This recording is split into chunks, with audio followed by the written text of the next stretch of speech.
Hi everybody, welcome to CCTV, Channel 17, Live 525, the Preservation Burlington Show.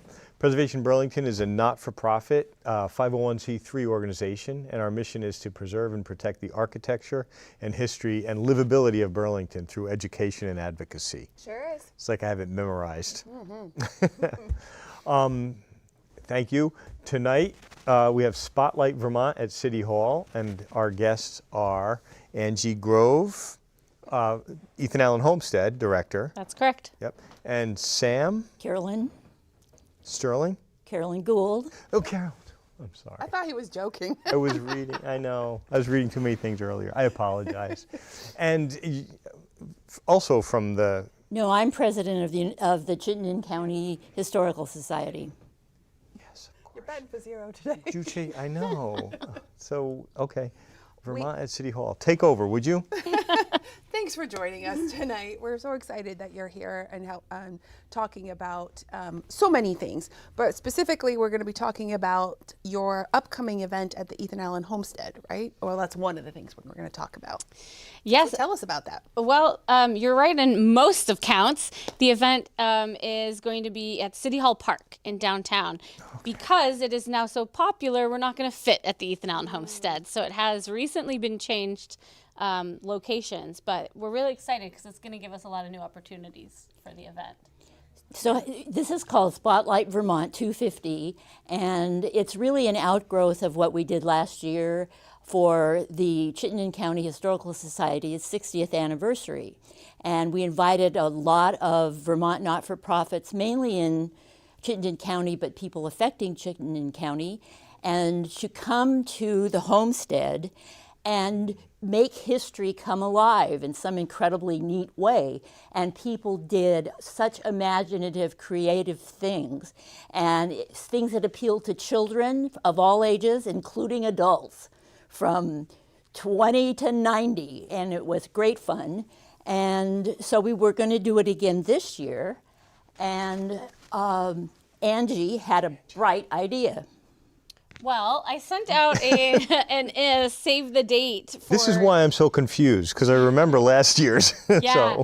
So last year's event was at the Ethan Allen Homestead. Mm-hmm. We partnered with Chittenden County Historical Society for their 60th anniversary and their annual meeting. And so we co-hosted the event, but there were about 25 other historical and cultural organizations there. So I sent out a save the date for us to repeat the event this year, and we had such an overwhelming response, we realized we're not all going to fit at the Ethan Allen Homestead. Despite the park having a very large land space, our parking lot is very small. Yep. And our bathrooms are limited as well. Right. So good planning. Yeah, so we decided before we have a problem, we should find a different location that has more accessibility, more parking, and we thought about City Hall Park because I remember when the farmers markets used to be there. Yep. And they were these festive occasions with live music and face painting and food and dancing, as well as the stalls and vendors. And so I envisioned something like that, but with history and culture being at the stalls, at the vendors. And so Carolyn and I reached out to the city of Burlington, and they were ecstatic to help us plan on this event. And it will, and so they're now co-hosts, and it's also the city of Burlington's big semi-quincentennial event, just as it is for us as well. Yeah, I think that's such a fabulous idea too, because as much as the Ethan Allen Homestead is great, not a lot of people know about it, right? Still, I mean, I think I had Melinda Moulton, I was talking with her earlier this week, and she was saying how long it took her to discover it. So to have a little bit more visibility where the people actually gather, and then maybe like bring them out as well, would be a really good idea. I remember giving Melinda her first tour there 4 years ago. Yeah. That's so funny.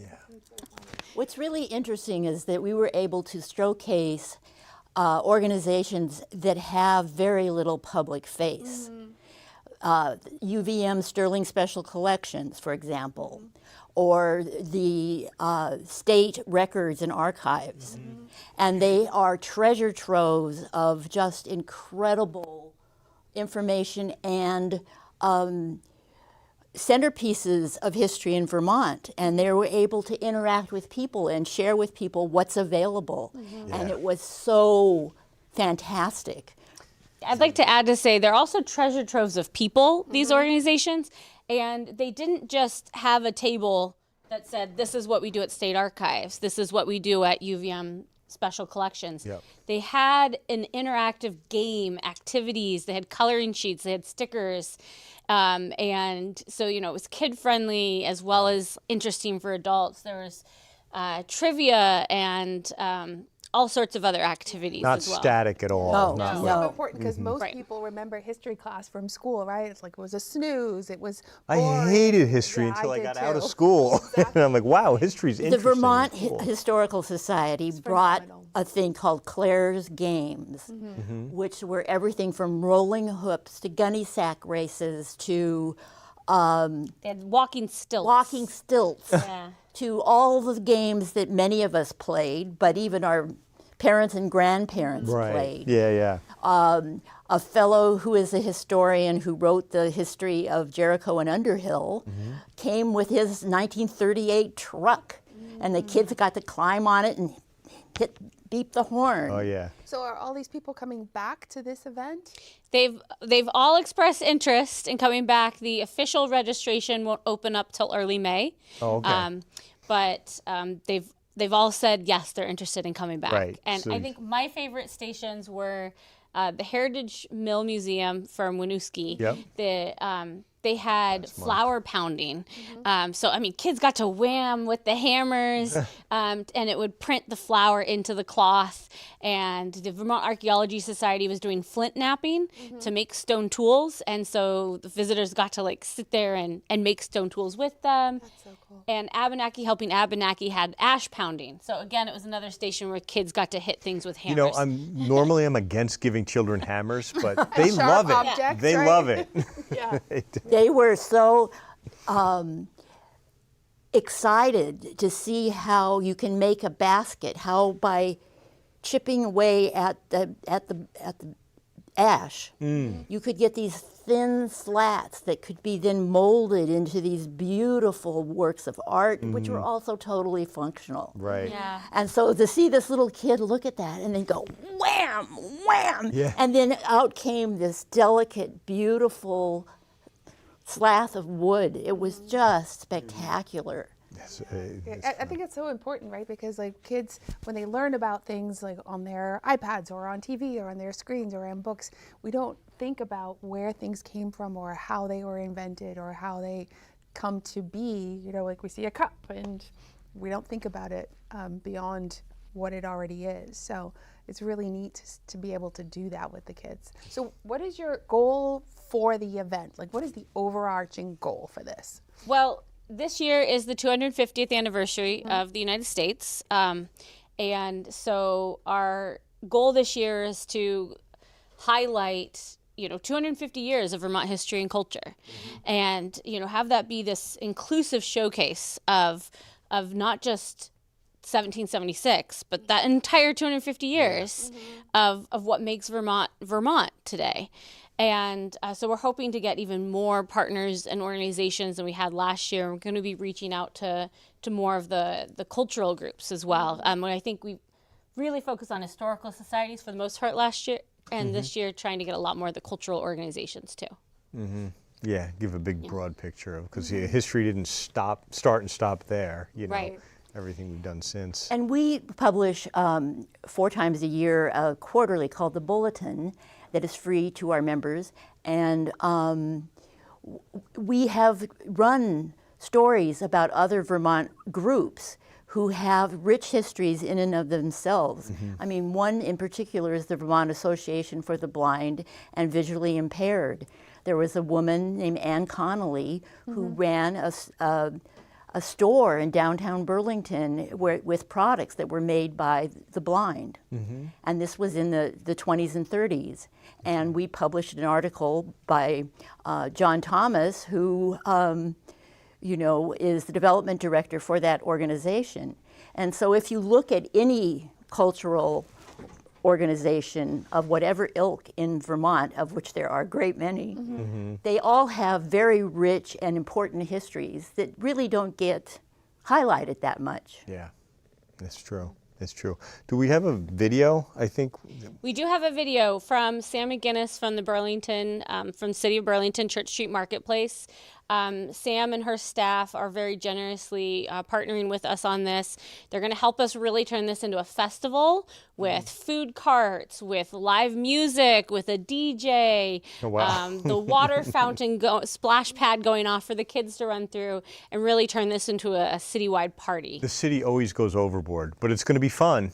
It's 250 years. It's the time to That's go true. overboard. It's time to go overboard. It's a big It's deal. true. Yeah. So do we have that So video? yeah, Sam has a video for us. Okay, can we pull that up maybe? Hi, I'm Samantha McGinnis, Director of the Church Street Marketplace, and the City of Burlington is excited to be collaborating with the Ethan Allen Homestead and the Chittenden County Historical Society on Spotlight Vermont 250, right here in City Hall Park on July 11th. Great. Nice little spot. Yeah. So what's some more of the background run up for this now, besides calling people and having them officially sign on? Yeah, well, we need history and culture organizations to register once we get that up and running. Preservation Burlington should I don't think know. about hosting a table there. Well, we're busy that day. What day is it? Oh, that's a good question. We haven't mentioned that yet. It'll be on Saturday, July 11th from 11 a.m. to 2 p.m. Great. Yeah, and the weather's going to be amazing. It is. It is. Although we do have a rain site Yes. booked just in case what would as that well. be? Well, actually, City Hall. it's going to Everything right in the City Hall? Yeah, it's going to kind of depend on what the city has available. So they're looking for a location nearby. Yeah. Yeah. What's really interesting about these events is that, for example, UVM Special Collections came up with a coloring book that was actually a late 19th century coloring book. And they put it out with crayons and all of this. We had both children and adults coloring, and they stayed there and made these magnificent coloring books. And the images were all 19th century figures, and these were actual coloring books that kids used to use. That's cool. And what amazed me was they weren't there and just did a few scratches. They sat there for half an hour, 45 minutes, and produced little works of art. It was so great. And the involvement of all of these kids and the awe of some of them, just the look of wonderment was incredible. Joe Perone, who's president of the Winooski Historical Society yep. and is on our board of directors, brought his collection of Victrolas and gramophones. Yeah, everyone got to like wind them up and hear the old timey music. It was The really snap, fun. crackle, pop of the music. Yep, And exactly. But it was amazingly clear what he has, because he has stellar collection of Yeah. stuff to play. Yep. And what I never realized was just how loud They the were. music was. Can be, yeah. Yes. Out of that one speaker. You know, and all of these kids were like, who cares about a phone? Look at these things. Yeah. They're beautiful, and they were playing this old-timey music, you know, and they loved it. It was so much fun. It's fun to trick children into history. Well, yeah, and grown-ups too, right? Yeah. So what else is going on at the Ethan Allen Homestead, or is this consuming most of your time? Oh no, we have a lot of events for the Yes. 250th. So our opening day for the season is on May 1st, and then we're That's coming right up. That is right around the corner. Yeah. And then we have the season run through October 31st, through Halloween is our last day. Open 7 days a week, 10 a.m. to 4 p.m., 4 guided tours a day. I have 100 volunteers annually who help run that show. It's a That's big great. show. Yeah. Yeah, and so we're really grateful. It's a mostly volunteer-run museum. And We have monthly reenactments every month, May through October, and it varies from having the militia there, drilling, shooting the muskets, up to having like harvest themed, or in August it's Fanny's Weekend, so it's all about women in history and women at the homestead. September is Vermont Archaeology Month, so our reenactment is more geared towards archaeology, and I don't want to say anything too soon, but we might have a very small weekend-long archaeological dig that is Spoiler. currently in discussions. Is there something you're hoping to find, or is it just that there hasn't been one ever? There has been digs. We just finished a 3-year-long conservation project on all of our archaeological artifacts, of which there's over 40,000 pieces. Wow. Holy mackerel. But this dig, if we have a dig this year, it's because we'll have to dig a hole anyway. So we would have to do some archaeological surveying. Might as well turn it into a big public thing. event. Make it a thing. Yeah. Invite people to come in and look at it is the consideration. So we have lots of themed events throughout the year, and all of that's on our website if anyone wanted to go and look. Which is? EthanAllenHomestead.org. Yep. Right. We'll pull that up in a second. people And can see I it. also want to mention, as part of our special event weekends, we have our monthly lecture series. And this year, our lecture series is featuring all of the people that are in our Voices of the Revolution exhibit. So this is an exhibit we opened last year that highlights 7 untold stories of the Revolution from people associated with the Homestead site. And so each month, starting this month in April, and then for the next 7 months, there's a different special lecture where we have a guest lecturer come in and talk more in depth about these people. So this is a great way that we've been able to highlight some untold stories of everyday people and how the revolution affected them. I'm a little confused. You said you're not open till May 1st, but April? Our monthly lecture series is year-round. Ah, okay. And that's at the homestead? It is at the homestead, yeah. Okay. Yeah. And can people stream it as well, or you have It to is, go? yeah. So CCTV, who's recording this program, they're our partners for the lecture series. They record it, and then it's available on our YouTube page after that, which is at Ethan Allen Homestead. Right. So we will also probably have reenactors at the 250th Spotlight as well. Of course. So Yeah. they all express an interest in. And not just Revolutionary War reenactors. I think there's some Civil War reenactors. Oh, really? We've been talking to as well. So do they get along? We're going to have to find out. Yeah, yeah. Are they going to mingle, or is there going to be some fighting? I'm always fascinated by the reenactors. I stumbled on one down near Castleton a couple of years ago. It was so hot, and they had all their woolen, Yeah. and it was just watching them. I felt so bad because they were so hot. But it's authentic because they smell like people from back then. Yeah. But yeah, it takes a lot to get it right and to do.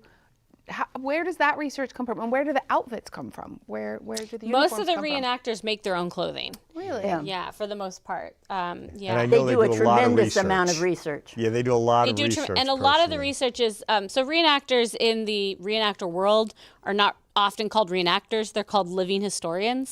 So a lot of their research comes from living it out and figuring it out as they go. So, for example, the lead educator at our museum, Sky, she's also the head of the DIS staff, which is basically the head of the women for one of the Revolutionary War reenactment groups in the area, the Green Mountain Boys reenactment group. And she's done a lot of different programs at the museum, at the homestead, where she's trying it for the first time and then figuring out if it worked or not. Specifically, recently she did laundry making. Or like making the soap and doing the laundry by hand. So she made the soap by hand from things in the garden, and then did the laundry, and then tested to see what it actually worked. So that's how the reenactors do a lot of their research, is just hands-on. That's fascinating. And I'm curious, what is your take? Both of you can answer this question. Why is this important? Why is reenactment important, and what does it bring to the experience for people? Well, I think one of the things that when you see history as words on a page, it never really comes alive. And a lot of the living museums bring that into 3D. You actually see people, and they may not be the same people, but there's an embodiment of the spirit. And many of the reenactors, and even if you go to a national park or in Philadelphia, you go into Constitution Hall, these people are become so devoted to what it is that they've studied and are representing that they start talking and they bring it to life. Yeah. You know, when you're sitting there where the Declaration of Independence was signed and you have a Park Service historian talking about the room, it's even more real than the 1776 movie. Right. Yeah. I think that's so. Where I grew up, there was this Museum Village, it was called, in downstate New York. And you know, looking back, I'm sure it was corny on some level. But being a kid, and we all went there, and all these people were in period costume, talking funny, doing their things. And it made you feel like a time traveler. You know, you're a bunch of little kids, and I almost said little jerks, because my group of friends were little jerks. And we're running around looking to cause trouble, but then all of a sudden you're kind of in awe, like you've just stepped off of a bus onto a different period in time, and it's kind of, it's a culture shock for kids, but in a good way. Yeah, and it stays with you because with those memories that we still have are visceral. You can still smell it and feel it and touch it almost. That's why I'm a carpenter. Is it really? No, not really, but that would be I a think better story. for me, it's more about building community, and I think that feeds into it. That people people build empathy when they study history. They learn these are basically just different cultures. They're of the past, and they learn how similar we are. I think people are always shocked to find humanity's pretty much been the same for all of its existence. Yeah, a few thousand years. And you know, really finding out why our community is the way it is today, how we treat people is the way how we treat people. You have to study history to understand that. And I think this event on the 250th anniversary, focusing on the legacies of the American Revolution, the founding of this nation, is even more important today than ever for really re-emphasizing what brings that community together, what makes our community, what makes our nation. And it's not what it was in 1776. It is what it is today. We have grown for 250 years, and I think focusing on that is what's important. I think it's also really interesting or important to address, you know, history. There's the good side and the fun side and the warm side, and there's also the darker, uglier side. How do you balance those two so that you're not, you know, accused of revisionist history or, you know, glossing over some of the uncomfortable bits? History is both comfortable and uncomfortable. And if you ignore one, you ignore the other. And I like to look at some of the basics that support all events. And I think this is where the Ethan Allen Homestead Museum does a great job. One of the things they do on Fanny's Weekend is talk about food and medicine and harvesting, which were traditionally women's roles. And there's a big garden there. And they talk about dying with plants and raising food. And all of the things that really bring people together have to do with the basics: food, heat, water, that kind of thing. And that's why reenactments become interesting, because you get that connection to it. And basically, if everyone sat down at a longer table and shared bread and talked to each other, we'd have a lot better society. And shared in the making of it, too. Share in the making of it. Yeah, that's what my takeaway, and I always kind of hope that it's also like younger people's takeaways. When you see these things going on, you mentioned making soap and doing laundry, you know, it's like we've got it pretty easy today, you know, where all these things are sort of far away from us. We just go to the store and get some soap, you know. But when you go to Ethan Allen Homestead and somebody's making soap and they're gonna, before they can even do the laundry, that's kind of a wake-up call for get all the where we're ingredients at. together to make it in the first Right. place. And again, I agree with you. I mean, if we focused on how difficult it is for humans to just exist, you know, again, we have a lot of people do things for us that we aren't even aware of. But that's not easy. And if we were all more aware of that, we'd be a lot more empathetic, I think, and a lot less division. You know, so that's the big plus of history too.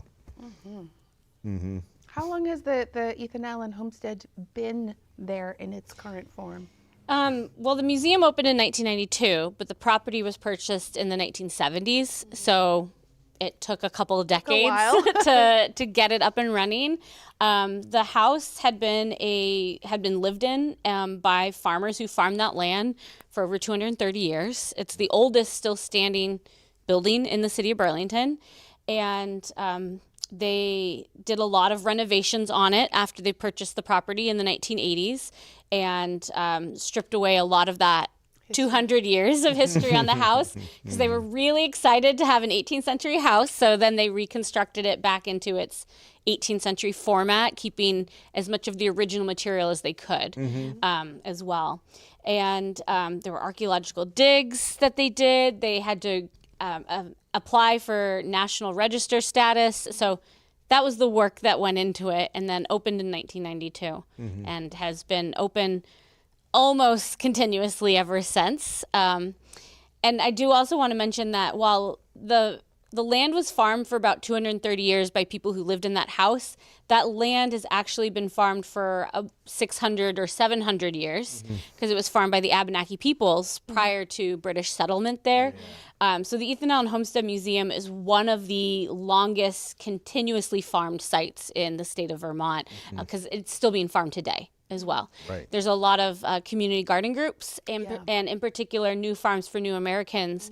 They're farming the floodplain fields, which were the main farm fields that the Abenakis were farming, and that Ethan Allen and his crew of men were farming in the 18th century as well. So almost 600 or 700 to 800 Even longer years. than that, if you go back to the Winooski and being the Winooski, the town being this city of the Onion River, Right. and the original Onion River Company, which was the name of Ira Allen's company when he settled that part, Winooski, and that whole intervale of the Winooski River was. We do not know how long peoples have come there and used that for fishing, for basket making, for grains, for whatever. It could be thousands of years. I'm going to guess forever. The oldest archaeological artifact that we found up on the hill where the Allen house, near where the house sits, is 6,000 years old. But within a quarter of a mile, there's at least 3 different archaeological sites that have found artifacts at least 10,000 years old. Wow. What are they? Not so. These are mostly stone tool bits like points or like the leftover stone from flapping or from flint knapping. Yeah. Fascinating. So the event is July 11th, 11 to 2, City Hall Park. We're going to, fingers crossed for amazing weather. It's going to be amazing. Yeah, I think it's going to be amazing no matter what. I put it in an Vermonters are a order hardy for bunch. We'll weather. come out in our Right. wellies and our raincoats. On all of our stations, we'll probably have like covered tents and things anyway. So Yeah.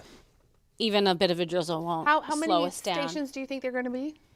We don't know. 100? Who knows? We don't know. I'm thinking Okay. it'll be closer to around 50. Okay, Yeah. that's fabulous. But that's probably about 50 tables hosted by cultural history groups. But And tables were just using tables is a generically. loose term. Yeah. Because like the Lake Champlain Maritime Museum, last time they brought the giant walk-on map where they had games kids Of could play Vermont. on the map of Where Lake, you walk. Lake Last Champlain. year. Yeah. So some of the tables are trucks, are giant maps, or Yeah. arts and crafts stations. I think the city of Burlington's bringing out the bubble machine at some point, and Oh, I hope so. you know, Sorry, cow? sometimes Learns it's just well. about fun. No, bubbles date back to the 19th century. I think also we want to emphasize that the America's 250th anniversary is about America today and the 250 years that we've come. Yeah. So things that are modern count too. Yeah. Yes. Thank you. Yeah. Because Absolutely. next week, their Historic history. architecture, Yes. modernism is Next- a thing too. Yeah. Everything today is right. history in the making. Yeah, tomorrow this Absolutely. is history. Yeah. Thank you guys both for being here and all the work to pull this together and make it even bigger than it was. And I think it's going to be amazing. Bring it downtown. Yeah. Thank you Well, for thank having you for us. having us. Yeah, Yeah. absolutely. It's really fun. I'd like to thank everybody for tuning in. And obviously, there's a big summer worth of stuff. We put up the website. People could go to the website for Ethan Allen Homestead and the Chittenden County Historic Society and look at what's going on in Preservation Burlington. Yeah, we've got our walking some tours coming up, so they're which going we're up supposed on to our talk website about. as We well. forgot. Homes tours coming up. We didn't forget. It was just, too When much is to the Just a cover. lot to tours? talk about. We get excited. Is in June 13th. Yes, it's June 13th this year, so we've got a full roster of homes. It's going to be a good time as usual, I think. Anyway, thank you everybody for tuning in to CCTV Live at 525 in our Preservation Burlington show. For more information on Burlington history, our tours, events, or to get a marker for your house, go to preservationburlington.org, and we'll see you next month where we talk to Matt Viennes about the home store. We will. Thank you so much. Hi, Thank I'm you. Samantha McGinnis, Director of the Church Street Marketplace and the City